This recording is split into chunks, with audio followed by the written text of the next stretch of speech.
Welcome to Bucket List Careers, the podcast. I'm Crystal Laurie. Thanks so much for joining me. In studio today, we have Vera Gjelaj, the owner of Arome Café and Patisserie in Hastings-on-Hudson, New York. Thanks so much for coming in. Thank you so much for having me. We want to thank Angelique Morelli for connecting us. I have to tell you, that's how I get the best guests, from connections in the community. And I'm thrilled you were able to take some time to talk to us about your journey, because you have one of those career narratives that has not been a linear path. And we want to dig into how you transitioned to doing what you're doing now, which you say is your bucket list career. You're so happy because you always love to bake. Yes. You've been an entrepreneur before, but this is really fueling you every day. Let's dial it back.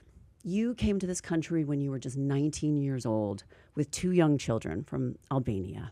Walk us through it a little bit, Vera. Like, I came as an Albanian immigrant, born and raised in Montenegro. Like every young person who wants to pursue their dreams, because more or less back home, you have no opportunity of doing it.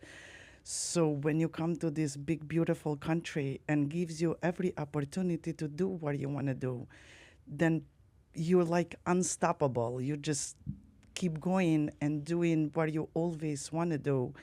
And then you go back and think, like, I couldn't do this and I couldn't do that. And without being said, like, back home women, they were not equal as men ever. So more of it, we were like a secondary. Then young girls, they didn't really much go to school back then. Right. So then decision came, let's go to America, a big country, beautiful country, and full of opportunities where I'm going to have a chance to be who I want to be. Oh, this is going to be an inspiring one. I feel it. So at 23, you became a single mother. Yes. Your mother was helping you raise your children while you were working. So talk to me about what you were doing at that time for work. I started working as a cleaning lady. And the funny part was not so funny. When I will go to introduce myself, they will look at me like a kid. Right. Like, you want to clean my house? And I proudly used to say, I'm a mother of two. Of course I can clean. Yeah. And I started like that. Then one of the ladies I worked for her, she got me a job at Lenox Hill Hospital. Okay. Then later I started working for my brother at his restaurant, where I had the opportunity to go to cosmetology school. Okay. So you always had a value for education. Yes. And you decided to do that. You became the owner of your own salon. 4 years after. So quite ambitious. Yes. How did you manage that? I mean, going from, to be honest, cleaning homes to this, it's a big jump. It's a very big jump and make me feel so proud. But always something was missing. Like telling myself I could do more and I could do more. Okay. So luckily I had my mother there, and she was watching my kids, where I could do two jobs. I could work in a salon. I could go work in a restaurant. So the salon gave me that strength. Yes. Then I could go further. And this salon was in Hastings-on-Hudson, Yes. New York, which is where your bakery is now. Yeah, they're right next door. You live nearby. So you were really investing in this community. But as you said, something wasn't quite right, and you wanted to pursue something closer to your passion. So I think it was when you were about 36 years old, you enrolled in the French Culinary Institute in Manhattan. So talk to us about that. Yes, when my children graduated college, then I told them, no, it's my time. And they were like, what's wrong with you? At 36, what do you want? And 36? Yes. You were a baby.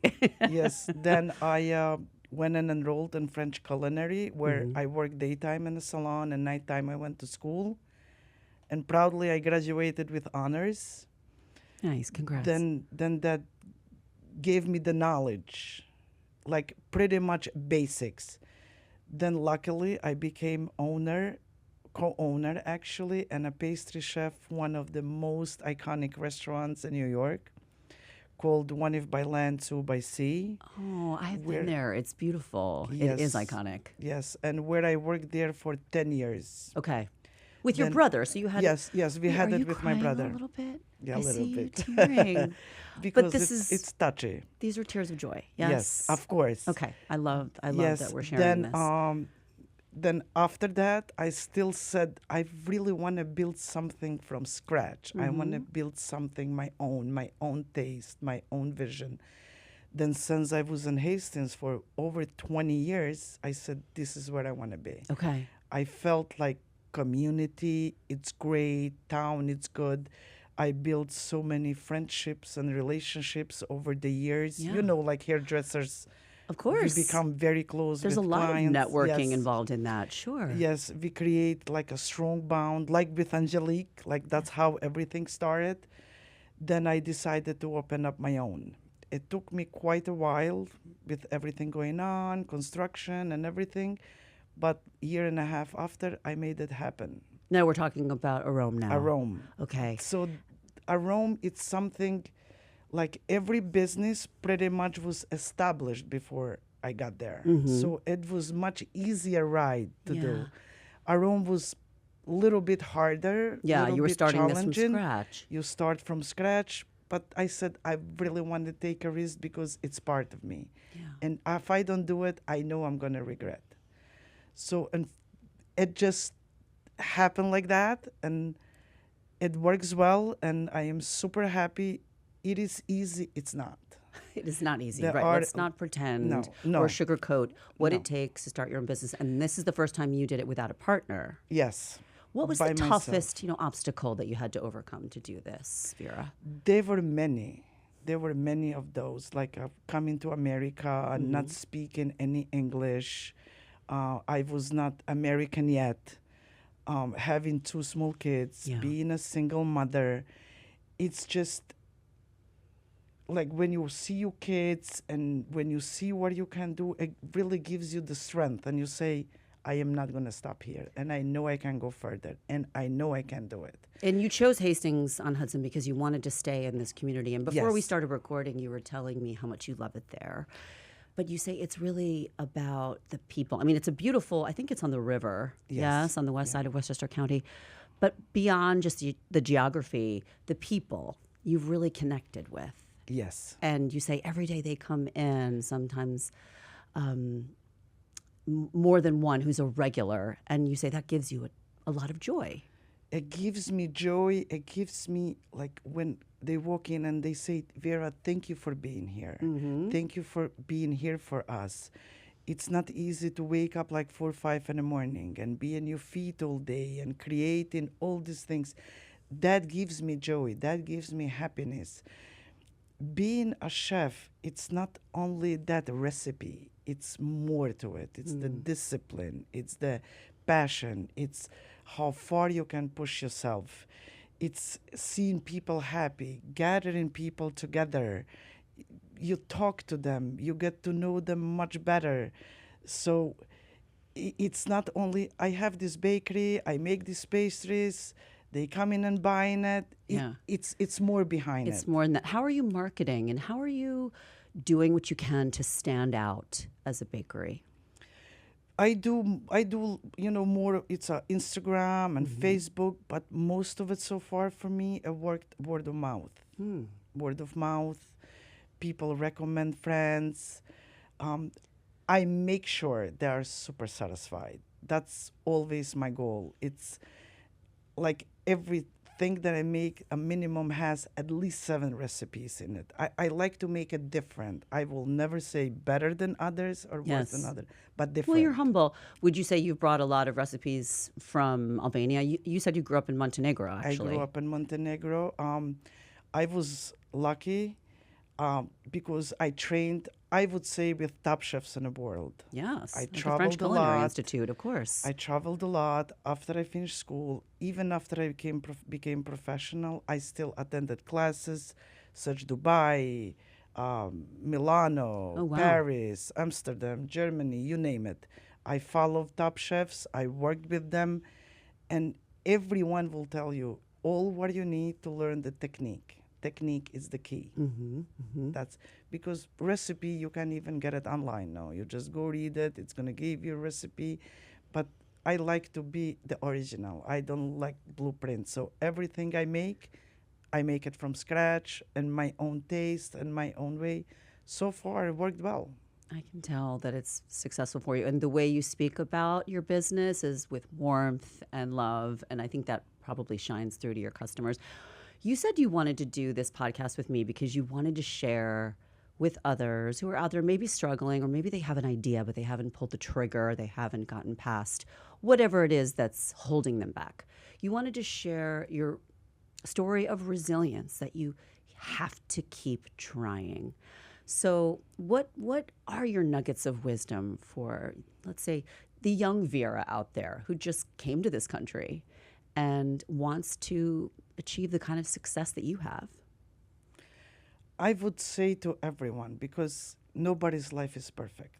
We all go through something. There are going to be good days, there are going to be bad days, there are going to be family issues, there are going to be divorces, there are going to be raising kids. All this is a struggle. But I believe like you never let your fears to stop you. Doesn't matter your age, doesn't matter where you come from. Like working hard, believing in yourself, it could take you way further than you can ever believe. Oh, I love that. And what do you think it takes to find something that truly fills your heart and fuels you every day as a job? How did you finally get to this place where you've achieved your professional purpose? It took many years. It took many years of learning. It took many years of practicing. It took many late night sleeps, early mornings. It's just that passion in you. It's in you. It's like I will not trade my work for any kind of other job. This is what I love. This is what makes me happy. This is connects me with people. This is gets me out there. It's something. Then I think every person has this, like you have it, like professor has it, like everyone, engineers or lawyers, like is that passion for it's Thank you. like we make people chefs, we make people happy through food. We tell them who we are, we tell them, it's like we work with 100% our own feelings, and that's what really makes me feel good. Like they're gonna be days you make something and it's not gonna come out perfect, but majority it's like when it comes out good, when it tastes delicious, when it looks good, like when your customers buy it and you have nothing to worry what they're going to say. So what happened the next day or day after, they come and say, Vera, it was the best thing I ever had. That's what gives me joy. You have a true connection with your customers. Yes. So tell me what platforms we should follow to learn more about your cafe. I would love to invite everyone who's listening to us to try Arome. We serve pastries, we serve croissants, we serve coffee, gelato, affogatos, many drinks. We do cakes, birthday cakes, wedding cakes. And I would love to invite them all, just come and try it. Yeah. Then I'll wait for their response, what they think. Absolutely. That sounds great. Well, thank you so much for coming in to share your story. It was very inspiring to talk to you, and I will definitely be coming in soon to check everything out at Arome. Thank you, Vera. Thank you so much. Thank you for having me. And I want to thank the listeners. I want to thank my customers. I want to thank my crew, because without them, I will never be able to get here. That's so nice. Not everybody does that. Thanks to the staff. So that's special. Vera, thank you for your time. Thank you. That'll do it for this episode of Bucket List Careers. Thanks so much for joining me. I'm Krista Laurie. Follow us on social media at Bucket List Careers. Email me, Krista at bucketlistcareerspodcast.com. Until the next episode, be well.